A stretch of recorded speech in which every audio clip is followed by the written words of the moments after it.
طرف سے ارشاد ہوتا ہے کہ اگر یہ توبہ کرے گا تو میں اس کو معاف کر دوں گا۔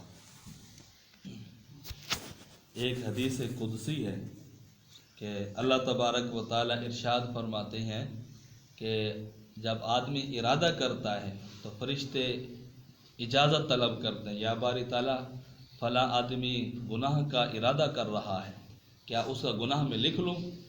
تو اللہ تعالیٰ کی طرف سے حکمت ہے نہ، نہیں لکھنا، ہو سکتا ہے کہ وہ گناہ نہ کرے۔ تو پھر جب وہ گناہ کے قریب ہوتا ہے تو اب فرشتے کہتے ہیں یہ تو کرنے لگا ہے، لکھ لوں؟ اللہ تعالیٰ فرماتے ہیں کہ نہیں، ہو سکتا ہے کہ ابھی بھی چھوڑ دے، پیچھے ہٹ جائے، توبہ کر لے۔ تو نہیں لکھنے دیتے۔ پھر جب وہ گناہ کرنا شروع ہو جاتا ہے تو پھر اللہ تعالیٰ کی طرف سے اجازت طلب کرتے ہیں کہ یا باری تعالیٰ اب تو لکھ لینا چاہیے، اب تو گناہ یہ کر رہا ہے۔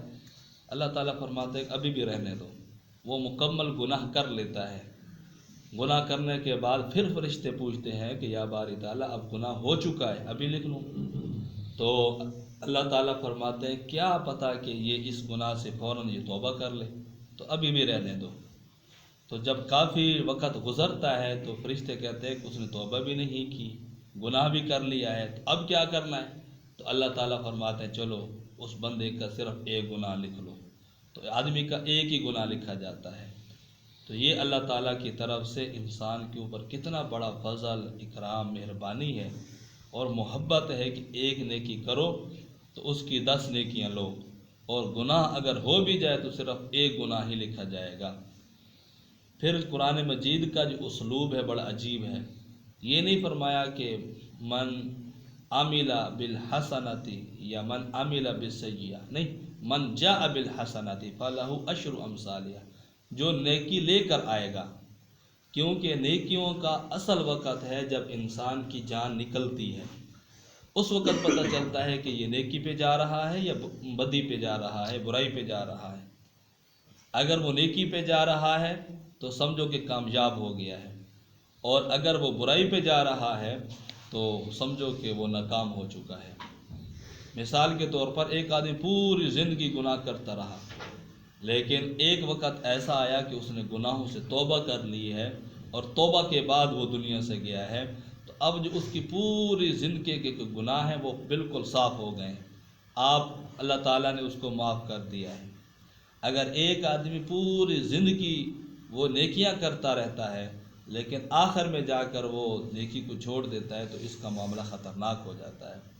اس لیے اللہ تعالیٰ نے فرمایا کہ جو نیکی لے کے آئے گا اس کو ایک کے بدلے میں کم از کم 10 نیکیاں عطا کی جائیں گی، اور جو گناہ کرے گا تو گناہ کا بدلہ صرف ایک ہی گناہ ہوگا۔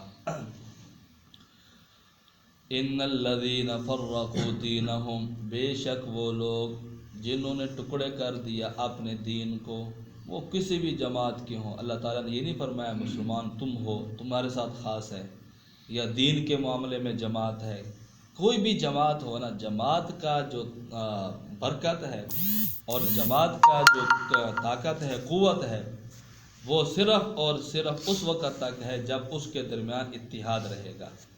جب جماعت کے اندر تفرقہ پڑ جائے اس کے بعد وہ جماعت پھر کمزور ہو جاتی ہے۔ یہی وجہ ہے کہ آج مسلمان ہم کمزور کیوں ہیں؟ اس کی مین وجہ یہی ہے کہ ہم تفرقوں کے اندر پڑ گئے، ایک دوسرے کے خلاف زیادہ محنت ہو رہی ہے، اور جو ہمارے اصل مخالف تھے کفار، ان کے خلاف محنت نہیں ہوتی۔ اس لیے اللہ نے فرمایا کہ کوئی بھی جماعت ہو، اگر یہودیوں کے درمیان اگر تفرقہ ہوگا تو وہ بھی ناکام ہوں گے، عیسائیوں کے درمیان تفرقہ ہوگا تو وہ ناکام ہوں گے، مسلمانوں کے درمیان اگر جماعت بازی ہوگی، ٹکڑے ہوں گے تو وہ ناکام ہو جائیں گے۔ یہاں تک کہ اگر صحابہ کرام رضوان اللہ تعالی علیہم اجمعین کے درمیان کوئی ایسا مسئلہ ہوا تو وہ بھی اتنی بڑی جماعت ہے، لیکن اس کی جو یہ تفرقے والی نحوست ہے ان کے اوپر بھی اثر انداز ہوگی تو وہ کبھی کامیاب نہیں ہو سکتے۔ تو اس لیے اللہ نے فرمایا کہ جن لوگوں نے اپنے دین کو ٹکڑے کر دیا، وَكَانُوا شِيَعًا، اور وہ گروہ در گروہ ہو گئے، لَسْتَ مِنْهُمْ فِي شَيْءٍ، آپ ان میں سے کسی چیز میں نہیں ہیں، یعنی آپ میرے محبوب، آپ کا تعلق تفرقوں کے ساتھ نہیں ہے، آپ صرف اور صرف جماعت کے ساتھ ہیں۔ حدیث میں رسول علیہ الصلاۃ والسلام نے ارشاد فرمایا البرکۃ علی ید اللہ علی الجماع، کہ اللہ کا جو ہاتھ ہے وہ جماعت کے اوپر ہوتا ہے۔ انما امرہم الی اللہ، اور ان کا معاملہ اللہ کے حوالے ہے۔ ثم ینبئہم بما کانوا یفعلون، پھر وہ جو کام کر رہے ہیں اللہ تبارک و تعالیٰ ان کو بتا دیں گے کہ تم نے کیا کیا کام کیے تھے۔ من جاء بالحسنۃ فلہ عشر امثالها، پس جو شخص لے کر آئے گا ایک نیکی تو اللہ تبارک و تعالیٰ اس کو دیں گے اس کے بدلے میں 10 نیکیاں۔ ومن جاء بالسیئۃ، اور جو شخص لے کر آئے گا برائی گناہ، فلا یجزا الا مثلها، اس کا بدلہ نہیں ہے مگر اس کے برابر۔ وہم لا یظلمون، اور ان کے ساتھ زیادتی نہیں کی جائے گی۔ اللہ تبارک و